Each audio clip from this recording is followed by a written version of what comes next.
పాలమూరు గడ్డపై ముఖ్యమంత్రి రేవంత్ రెడ్డి పర్యటన కేవలం 5,000 కోట్ల అభివృద్ధి పనుల శంకుస్థాపనకే పరిమితం కాలేదు. ఇది స్థానిక రాజకీయాలకు, రాష్ట్ర భవిష్యత్తుకు మార్గనిర్దేశం చేస్తుంది. మందు పోసేటోళ్లను కాదని ప్రభుత్వంతో కలిసి పనిచేసే వాళ్ళనే సర్పంచులుగా ఎన్నుకోవాలని ప్రజలకు సూటిగా హెచ్చరించారు.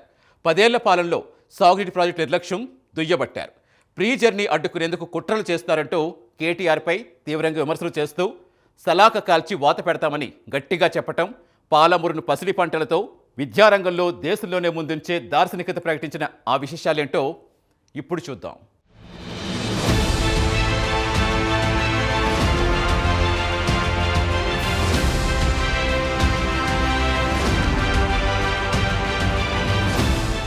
ముఖ్యమంత్రి రేవంత్ రెడ్డి ఉమ్మడి మహబూబ్ నగర్ జిల్లా పర్యటన కేవలం 5,000 కోట్ల అభివృద్ధి పనుల శంకుస్థాపనకే పరిమితం కాలేదు. ఇది రాష్ట్ర భవిష్యత్తుకు, ముఖ్యంగా స్థానిక స్వపరిపాలనా దిశకు కీలకమైన మార్గనిర్దేశం.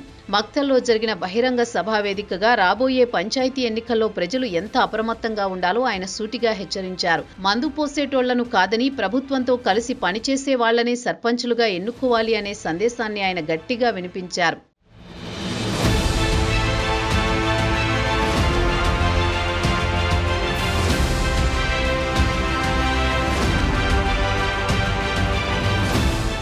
నల్లికుటోళ్లను ఎన్నుకుంటే మనల్ని కుట్టుకుంటూ తిరుగుతారు, అలాంటోళ్లతో గ్రామాలు అభివృద్ధి చెందుతాయా అంటూ ముఖ్యమంత్రి వ్యంగ్యంగా ప్రశ్నించారు. ఊరికి అవసరమైన బడి, గుడి, నీరు, విద్యుత్ వంటి ఏ అంశం ఉన్నా ఎమ్మెల్యే, మంత్రుల వద్దకు వెళ్లి పని చేయించుకోగలిగే సమర్థుడైన వ్యక్తిని ఎన్నుకోవాలి.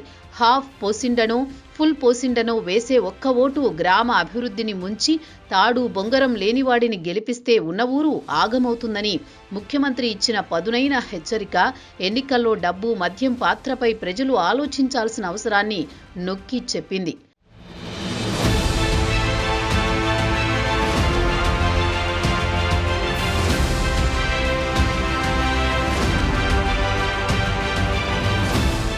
ఉమ్మడి పాలమూరు జిల్లా జీవనాడి అయిన సాగునీటి ప్రాజెక్టుల విషయంలో జరుగుతున్న జాప్యాన్ని, గత 10 ఏళ్ల పాలనా నిర్లక్ష్యాన్ని ముఖ్యమంత్రి తీవ్రంగా దుయ్యబట్టారు.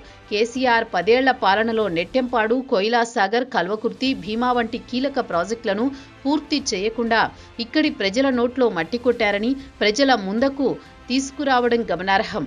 అధికారంలోకి వచ్చి ప్రాజెక్టును మొదలు పెట్టబోతే కోర్టు కేసులు వేసి కుట్రలు చేశారని ఆరోపించారు. అయితే రైతులు ఎకరానికి 19 లక్షలు అడిగితే ఏకంగా 20 లక్షల చొప్పున పరిహారం మంజూరు చేయించి 96% రైతుల సమ్మతితో ప్రాజెక్టుకు అడ్డు తొలగించారు. ఈ ప్రాజెక్టు పనులను 2.5 ఏళ్లలో పూర్తి చేయించుకునేందుకు ప్రజలు దండు కట్టి, గుంపు కట్టి కాంట్రాక్టర్లు, అధికారుల వెంట పడాలని ఆయన పిలుపునిచ్చారు.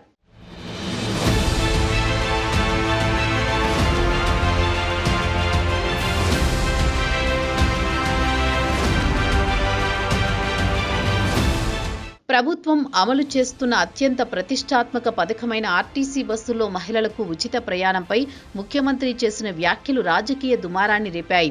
కేటీఆర్ కారులో తిరగొచ్చు గాని మన ఆడబిడ్డలు ఆర్టీసీ బస్సుల్లో ఫ్రీగా తిరగొద్దా అని ఆయన సూటిగా ప్రశ్నించారు. ఫ్రీ జర్నీని అడ్డుకునేందుకు కేటీఆర్ కొందరు ఆటో వాలాలను ఉసిగొల్పారని, ఇది ఆడబిడ్డల రూపాయి పోగు చేసి పిల్లలను చదివిస్తారేమోనన్న భయంతో చేసిన కుట్ర అని ఆయన తీవ్రంగా విమర్శించారు. తెలంగాణ ఆడబిడ్డల జోలికి వస్తే సలాకా కాల్చి వాత పెడతారని గట్టిగా హెచ్చరించారు.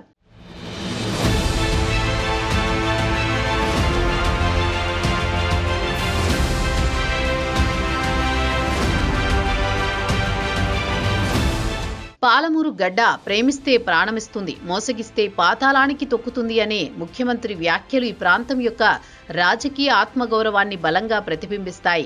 2009లో కేసీఆర్ను ఇక్కడి ప్రజలు ఆశీర్వదించిన 10 ఏళ్ల పాలనలో ఆయన ఈ ప్రాంతంలోని పెండింగ్ ప్రాజెక్టులను, ముఖ్యంగా సంగం బండకు అవసరమైన నిధులను కూడా పట్టించుకోలేదనే విమర్శ ఈ ప్రాంత ప్రజల దశాబ్దాల అసంతృప్తిని తెలియజేస్తోంది.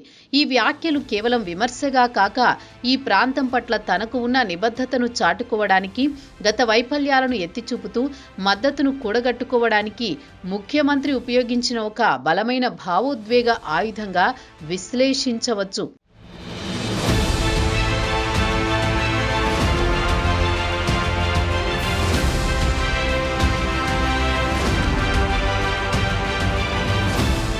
చివరగా ముఖ్యమంత్రి రాష్ట్ర అభివృద్ధికి ఒక సమగ్ర దార్శనికతను అందించారు. కుట్రలు చేసేవాళ్ల జోలికి చెప్పేవాళ్లు ఉన్నప్పటికీ 10 ఏళ్లు పార్టీలను పక్కన పెట్టి కలిసి ఉందామని పిలుపునిచ్చారు. పాలమూరు పసిడి పంటలతో అభివృద్ధి చేయాలని, చదువులో దేశంలోనే ఈ జిల్లాను ముందుంచాలని ఆకాంక్షించారు. ప్రతి నియోజకవర్గంలో యంగ్ ఇండియా ఇంటిగ్రేటెడ్ స్కూల్ ఏర్పాటుతో పాటు మహబూబ్నగర్ IIIT, పాలమూరు యూనివర్సిటీకి లా, ఇంజనీరింగ్ కాలేజీలను మంజూరు చేయడం వంటి చర్యలను ఆయన ప్రస్తావించారు.